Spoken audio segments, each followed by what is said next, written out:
Hello everyone, I really wanted to make a video about how I've been studying Japanese here in Japan since I've been here in Japan for 6 months, going on 7 months, and I just want to go through a few of the textbooks and the homework and my study habits that I've been using to remember and study Japanese. I first want to say that my Rotary has hired a Japanese tutor for me who meets with me every week on Tuesday and Thursday, and the first lesson that I had with her, she gave me 2 Japanese books, the Mina no Nihongo series, and we usually get through one lesson in a week, or sometimes we get through a lesson in one day, and I do homework, and then on the next day I meet with her.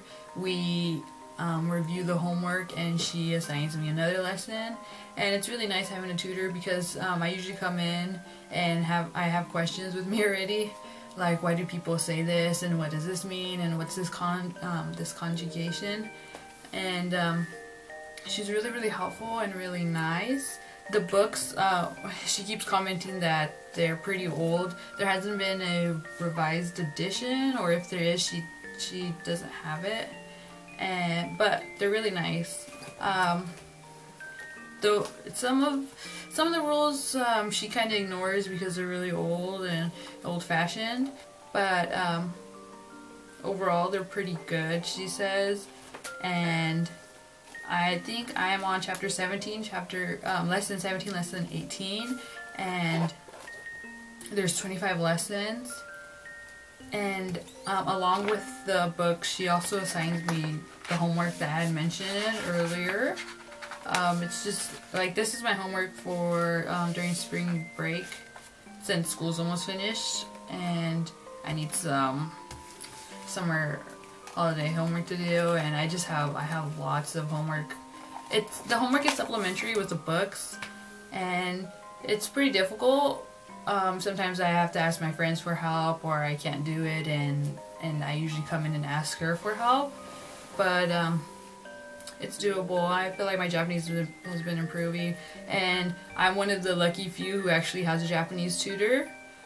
Some of the other exchange students don't have a Japanese tutor, and they just find their own way of studying and borrow their own textbooks, but it's really nice having a Japanese tutor. But along with these books and a Japanese tutor, I have also bought some other textbooks. I researched what other textbooks I should get, and people were saying that the Genki series is also really good, and I got the first Genki book when I was about halfway done with the Mina no Nihongo books, and I had learned the majority of everything already from the textbooks that my tutor has given me, but it's a nice review and it further clarifies some of the points, and there's also some really nice kanji in here.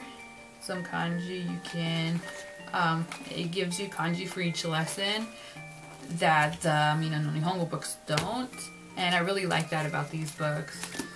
And I just recently ordered the second one in the series. When I'm done with my Mina no Nihongo and when I'm done with the Genki series, I'll move on to that. And then I've also got the workbook and the answer key to go along with it, just for more review. And some of you might be wondering why I even bothered buying some more Japanese textbooks. Well, I plan to still study Japanese while I'm in college, and I really don't want to forget anything that I've learned here. And I don't want my year abroad just to learn Japanese for the year and then come back and just forget about it. I'm not planning on doing that. I want to keep up my Japanese, so when I come back to Japan, hopefully my level of Japanese will be higher. As for kanji, I have this really nice kanji book that my mom bought for me. It has 2,000 basic kanji. I use this book along with the Genki kanji, and it gives you a whole different list of kanji and their meanings. And I usually practice with the kanji in this little kanji book that I have. Yeah, this is my little kanji book. I just started it, but actually I have a folder full of kanji that I do every day at school. It's just this little kanji paper, I think, I'm not sure, but it's really helpful in practicing my handwriting and everything with that. As for when I study Japanese, I actually study Japanese during school because some of the classes are just really way too hard and I can't understand what's going on anyways. And the worksheets that the teachers give is just full of kanji, and yeah, I'm not gonna like give myself a huge headache attempting to do that. And plus the teachers are already know that I'm there to be studying Japanese and the culture, and so they expect me to study Japanese for every class period, that I don't have to do the work. Like when there's tea ceremony or flower arrangement, I have to do the work. But like any other classes, like okay, Japanese history or Japanese language, that's the time I use for studying Japanese. And also when I have library time, that's when I study Japanese as well.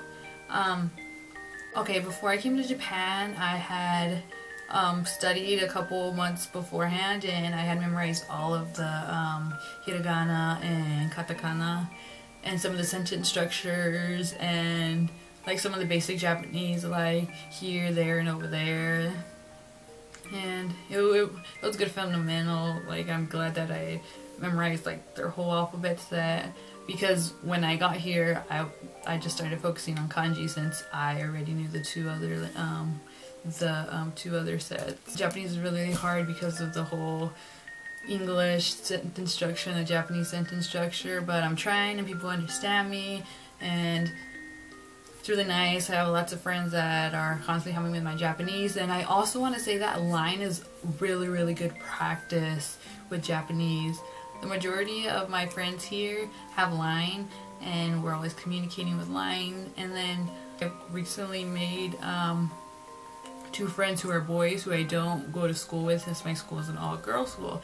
And so we've been using line a lot, and that's been really good on my practice. And I've also been learning like boy speech patterns, and it's just really nice having that practice with them, and then along with my girlfriends. And it's just nice seeing the differences in the speaking patterns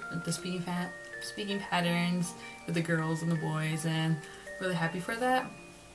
And when I'm not studying Japanese in class, I tend to read some English, because if you're just studying Japanese for like 3 periods straight, 3 hours straight, you're gonna get a headache. So I take lots of Advil with me too. But sometimes you just need that break from studying Japanese.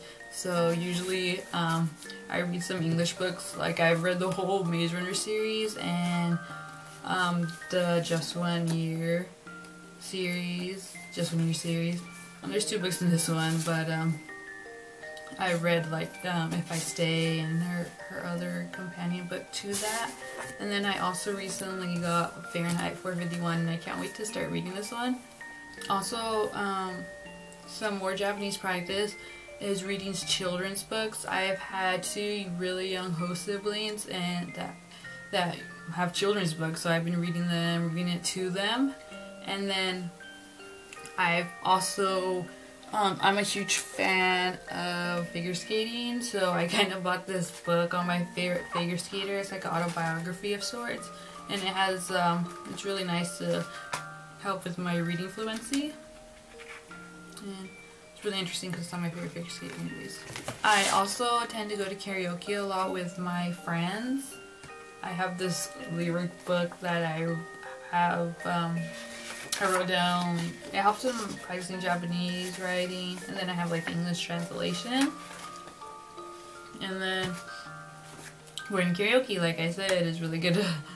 It's really good practice for your reading fluency. I really like Japanese music and reading manga, and I've just been I have like a lot of ways that I've been learning Japanese.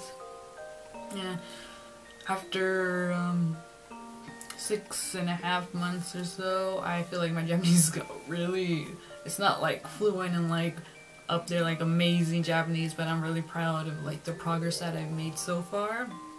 And I can't wait to see, you know, how my Japanese compares to at this moment when my exchange is over. And I'm really proud of my Japanese. I learned a lot, and even though like I get mixed up with my conjugating or sentence structures, I'm able to communicate still and give speeches. I never thought that I would like ever give speeches in Japanese. Like, come on, I'm quite proud of my accomplishments here this far. And that's all I have to say. If you have any other questions about how I've been studying Japanese or any tips, just ask. And that's all I have for now. Bye.